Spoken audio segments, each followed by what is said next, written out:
Bismillahirrahmanirrahim. Alhamdulillahi rabbil alamin. Wabihi nasta'inu ala umurid dunya waddin. Wassalatu wassalamu ala imamil mursalin Sayyidina Muhammadin khatamin nabiyyin la nabiyya ba'da. Subhanaka la ilma lana illa ma'allamtana innaka antal alimul hakim. Qala rabbi shrah li sadri wa yassir li amri wahlul 'uqdatam min lisani yafqahu qawli. Wasaddid lisani wahdil qalbi bihaqqil Qur'anil azim wa rasulul karim Sayyidina Muhammadin. Pemirsa channel Kebun Surga yang dirahmati oleh Allah Subhanahu wa taala, bertemu kembali dalam pengajian kitab Mabadiul Fiqih yang semoga Allah Subhanahu wa taala merahmati kita, memberikan kita taufik untuk senantiasa beramal kebaikan, sehingga dengan itu kita mampu menjadi kekasih Allah Subhanahu wa taala. Pemirsa channel Kebun Surga yang dirahmati Allah Subhanahu wa taala, kali ini kita berada di Pantai Alam Indah atau PAI. Kita berada di suatu pemandangan yang indah yang semoga Allah Subhanahu wa taala memberikan cucuran rahmat, khususnya di tempat kita, Kota Tegal. Dan semoga di tempat ini Allah Subhanahu wa taala memberikan keberkahan kepada kita semua, sehingga Allah Subhanahu wa taala mengangkat derajat kita menjadi orang-orang yang dicintainya. Oleh karenanya semoga kita ini senantiasa dipilih oleh Allah Subhanahu wa taala. Baik, kemarin saya telah menjelaskan tentang rukun Islam, dan sekarang pengertian tentang ma makna asyhadu an la ilaha illallah. Apa makna asyhadu an la ilaha illallah? Maknanya asyhadu an la ilaha illallah a'taqidu. Makna asyhadu an la ilaha illallah adalah a'taqidu anna Allah ta'ala wahidun. Meyakini bahwasanya Allah Subhanahu wa taala itu tunggal, esa, la syarika lahu fi ibadihi. Tidak ada sekutu di dalam ibadah kepada Allah, wala fi mulkihi, dan tidak ada sekutu di dalam kerajaan Allah Subhanahu wa taala. Inilah makna kalimat la ilaha illallah. Oleh karenanya kalimat la ilaha illallah terdapat makna bahwasannya kita menafikan segala makhluk dan menisbatkan hanya kepada Allah Subhanahu wa taala. Di sini ada kalimat nafi, ya, dan kalimat isbat, penetapan, yaitu kalimat menafikan, yaitu la ilaha illallah, tidak ada yang berhak disembah kecuali hanya Allah Subhanahu wa taala. Ini merupakan kalimat nafi, penafikan, peniadaan Tuhan, dan ada penisbatan atau penetapan illallah, kecuali Allah Subhanahu wa taala. Maknanya hendaknya di dalam hati kita ini hanya ada Allah Subhanahu wa taala. Memasukkan kehebatan Allah, kebesaran Allah ke dalam hati kita, dan kita mengeluarkan keyakinan-keyakinan selain Allah di dalam hati kita, sehingga betul-betul tertanam di dalam hati kita murni keyakinan hanya kepada Allah Subhanahu wa taala. Inilah pengertian makna la ilaha illallah. Oleh karenanya, barang siapa yang seorang hamba mati mengucapkan kalimat la ilaha illallah, maka Allah akan menjaminnya surga. Man akhiru kalamihi la ilaha illallah dakhalal jannah. Barang siapa seseorang yang akhir ucapannya dia mengucapkan kalimat la ilaha illallah, maka dirinya akan dijamin surga oleh Allah Subhanahu wa taala. Channel Kebun Surga yang dirahmati oleh Allah Subhanahu wa taala, inilah makna kalimat asyhadu an la ilaha illallah wa asyhadu anna Muhammadar Rasulullah. Dan mungkin sebelumnya sudah dijelaskan. Kita lanjut kepada yang bab selanjutnya atau pertanyaan selanjutnya. Ma makna asyhadu anna Muhammadar Rasulullah? Apa makna kalimat asyhadu anna Muhammadar Rasulullah? Makna lafaz asyhadu anna Muhammadar Rasulullah, a'taqidu anna sayyidana Muhammadar Rasulullah. Meyakini bahwasanya Tuhan kita, yaitu Nabi Muhammad sallallahu alaihi wasallam, adalah utusan Allah. li jami'il khalqi, untuk semua manusia atau seluruh manusia. Wa yajibu ta'atuhu, dan wajib kita mentaatinya, fi ma amara, di dalam setiap yang diperintahkan oleh Rasulullah sallallahu alaihi wasallam. Wa tasdiquhu, dan hendaknya kita membenarkan fi ma akhbarahu, setiap sesuatu yang beliau kabarkan kepada kita. Wajtinabu ma nawa anhu, dan hendaknya kita menjauhi setiap larangan baginda Nabi Muhammad SAW yang beliau seru untuk kita tinggalkan. Inilah makna asyhadu anna Muhammadar Rasulullah. Kita meyakini di dalam hati kita bahwasannya Nabi Muhammad adalah utusan Allah, adalah Rasul Allah yang diutus oleh Allah Subhanahu wa taala kafatan linnas, untuk seluruh umat manusia.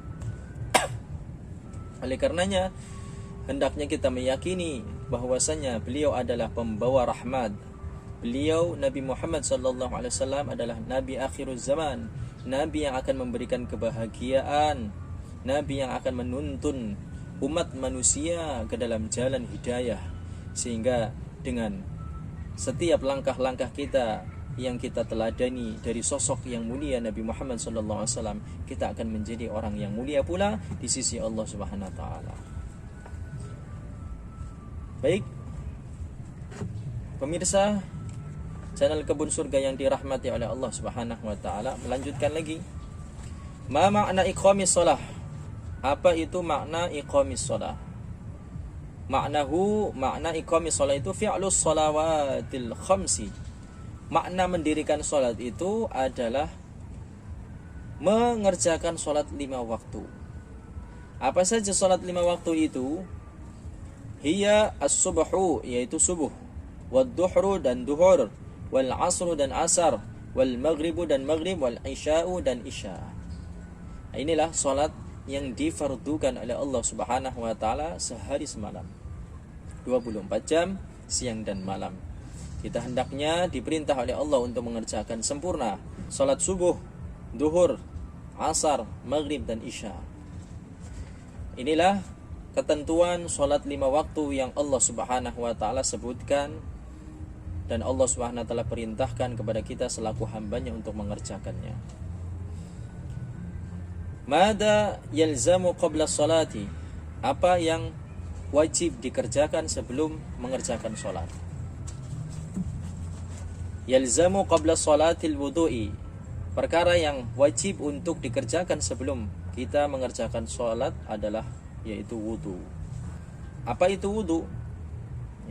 Wudu artinya bersuci. Pertanyaan yang berikutnya, kam? Berapa furudul wudu'i, fardunya wudu? Furudul wudu'i, fardunya wudu itu sittatun, ada 6 perkara. Yang pertama adalah niat. Yang kedua atsani ghuslul wajhi, yaitu membasuh wajah. Ats-tsalitsu, yang ketiga itu ghuslul yadaini, membasuh kedua tangan. Ma'al mirfaqaini, sampai siku-siku.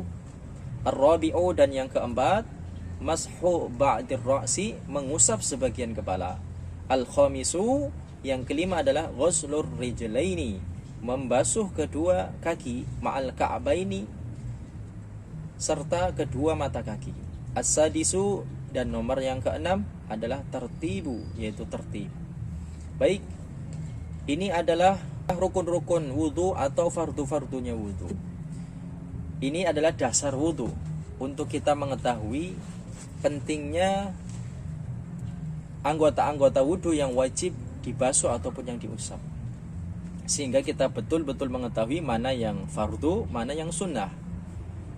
Ini adalah fardu yang utama yang harus dikerjakan, yang prioritas, yang harus setiap muslim ketika dia mau mengerjakan sholat, maka harus mengerjakan rukun wudu yang berjumlah ada 6. Nah, ini saya akan jabarkan satu-satu, dan kita akan contohkan pentingnya kita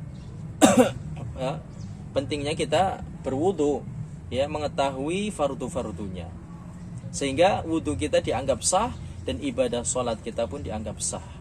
Kalau kita tidak mengetahui fardu-fardunya wudu, kemudian meninggalkan salah satu dari fardunya wudu, maka wudu kita tidak sah. Kemudian ketika kita mengerjakan sholat kita pun tidak sah. Oleh karenanya wajib setiap kita, orang-orang yang mau mengerjakan sholat atau musolli, hendaknya mengetahui fardu-fardunya wudu ketika kita ingin mengerjakan sholat yang difardukan oleh Allah, baik sholat yang difardukan ataupun sholat yang disunahkan. Nah, ini adalah dasar supaya kita mengetahui bahwa fardunya wudu ada 6 yang harus dikerjakan oleh setiap orang yang mau mengerjakan sholat. Yang pertama yaitu tadi niat. Niat, hendaknya kita yang pertama diawali dengan niat. Niatnya nawaitul wudu'a li raf'il hadatsil asghari fardhalillahi ta'ala. Saya berniat untuk menghilangkan atau mengangkat hadas kecil lillahi ta'ala, karena Allah Subhanahu wa ta'ala. Nah, ini niat. Namun niat itu boleh diucapkan atau yang sering dikatakan talafut biniat, melafadzkan niat itu sunnah. Tetapi kewajiban niat itu adalah letaknya di dalam hati. Kapan kita berniat wudu? Ketika kita membasuh wajah. Karena niat itu dikerjakan dengan berbarengan dengan pekerjaannya. Sehingga ketika kita mengawali membasuh anggota wudu, yang pertama kali adalah wajah. Oleh karenanya ketika kita mau membasuh wajah, maka kita berniat. Maka ketika kita mengambil air, contohnya kita ambil air, kemudian ketika air ini mau diletakkan ke dalam wajah, maka kita baru niat. Nah, niat di dalam hati ataupun talafut diucapkan, nawaitul wudu ali rafil hadatsil asghari fadlillahi ta'ala. Itu tidak sunnah. Nah, yang wajib ketika kita membasuh anggota yang pertama kali kita niat. Di dalam hati kita niat. Nah, boleh kita meniatkan dengan menggunakan bahasa Arab, ini yang lebih afdol. Kalau kita tidak bisa untuk melafadzkan niat dengan bahasa Arab, kita pun boleh dengan bahasa kita atau bahasa Indonesia atau bahasa daerah. Yang jelas diperbolehkan selain dengan bahasa Arab. Nah, ini dengan niat. Maka setelah berniat, rukun yang kedua tadi membasuh wajah, ya. Membasuh wajah. Nah, ini 6 perkara ini harus kita tahu. Ya, setelah membasuh wajah, kemudian kita membasuh kedua tangan. Nah, sebelum kita membasuh kedua tangan, kita harus mengetahui wajah. Ini wajah adalah tempat tumbuhnya rambut dan tempat di mana jenggot tumbuh. Kemudian antara telinga kanan dan telinga kiri sebelah sini. Nah, inilah wajah yang wajib harus dikenai air dan wajib untuk meratakannya. Nah, inilah yang dikatakan wajah. Nah, setelah itu barulah membasuh kedua tangan. Membasuh kedua tangan, jangan sampai kita membasuh tidak sampai kepada siku-siku, karena di sini dibahas ghuslul yadaini ma'al mirfaqaini, membasuh sampai dengan siku-siku. Jadi kita caranya mengalirkan air dari ujung sampai siku-siku. Nah, 1 kali wajibnya, untuk 3 kali itu sunnah. Baru setelah itu kita ambil air lagi, kemudian bagian yang kiri 1 kali saja sudah cukup. Itu yang wajibnya, yang fardunya. Sunnahnya 3 kali. Nah, setelah sudah sampai siku-siku, ini yang wajibnya. Kalau dilebihkan itu sunnahnya, ya. Wajibnya hanya sampai siku-siku. Nah, inilah siku-siku. Sampai sini air disampaikan. Nah, ketika air sudah sampai ke sini, berarti kita sudah menunaikan wajibnya membasuh kedua tangan. Setelah membasuh kedua tangan, barulah kita mengusap sebagian rambut dari kepala. Boleh, makna sebagian itu boleh 1 rambut yang diusap, hanya sehelai boleh. Ini sah sudah. Ya, sebagian saja. Maknanya boleh bagian yang ada di kepala, rambut yang masih ada di kepala. Keluar dari ini, misalnya rambut panjang, rambut yang keluar dari kepala kita basuh ini tidak sah karena bukan bagian kepala. Yang dimaksud di sini adalah rambut bagian kepala. Ya, inilah batasan kepala. Boleh yang bagian belakang atau bagian samping atau bagian tengah ataupun bagian depan. Ini boleh. Bahkan satu rambut saja yang diusap itu pun boleh. Nah, sedangkan sunnahnya memang meratakan semua anggota rambut ini. Kemudian rukun yang kelima adalah membasuh kaki, kedua kaki sampai mata kaki. Yang keenam adalah tertib. Inilah yang harus dikerjakan dan tidak boleh salah satunya ditinggalkan. Yang pertama tadi niat, yang kedua membasuh wajah, yang ketiga yaitu membasuh kedua tangan sampai siku-siku, yang keempat adalah mengusap sebagian rambut, yang kelima adalah membasuh kedua kaki sampai mata kaki, yang keenam tertib. Inilah rukun-rukun wudhu yang harus dikerjakan oleh setiap orang yang mau mengerjakan sholat. Oleh karenanya kita harus mengetahui inilah rukun atau fardunya wudhu.